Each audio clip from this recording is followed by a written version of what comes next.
I'm 91 years of age now. I was born in St. David's in 1930. My mother was Minnie Owen, who was born in Dallas. And I was in school in Cabarca during the war, from 1941 to 1945. Well, we didn't have a telephone, and it was word of mouth on the radio. Not the radio, we called it the wireless. Oh, and the cinema, of course.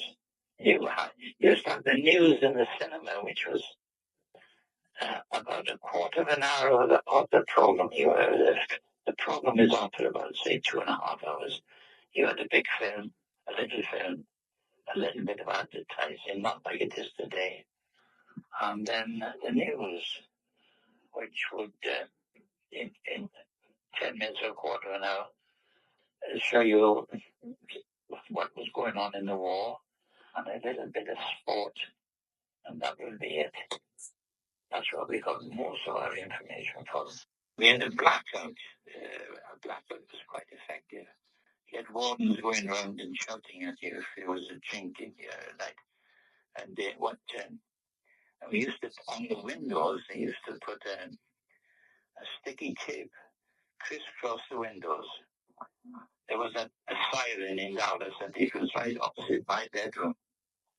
So when the siren went off, I used to be blasted out of bed. There's only about 30 yards from my bedroom, I suppose. The sky was lit up. From my attic window, I could see down onto the coast, and I could see the glow where Cardiff was, which was 24 miles away. And I could see the glow from Swansea when that was bombed. We didn't know anything about blitzes at that time. We just knew that they were having a howling. We were sitting on the windowsill of this shop. A convoy of American soldiers who had up lots and lots and lots and lots of them. Now, we used to shout to them, you see, for chewing gum and cigarettes and this sort of thing. Sometimes they would throw something out. I was talking to my friend the other day about this. It coincided, we didn't know at the time, but it coincided with the Americans going to the Channel ports to get ready for the invasion of France.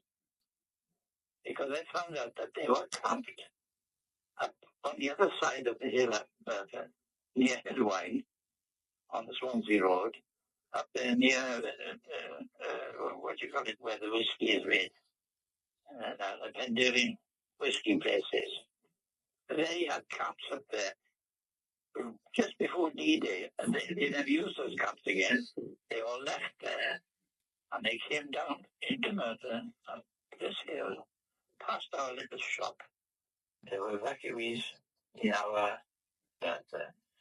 from Harvey Grammar School and the Folkestone High School for Girls also came to our school. There was also Deal, which is near Folkestone on the coast.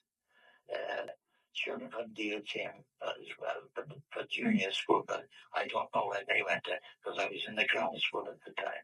Our evacuee and came from the farm near there. Father was Danish. The younger sister went to someone in Merthyr, but she came to our house. She was the same age as my sister.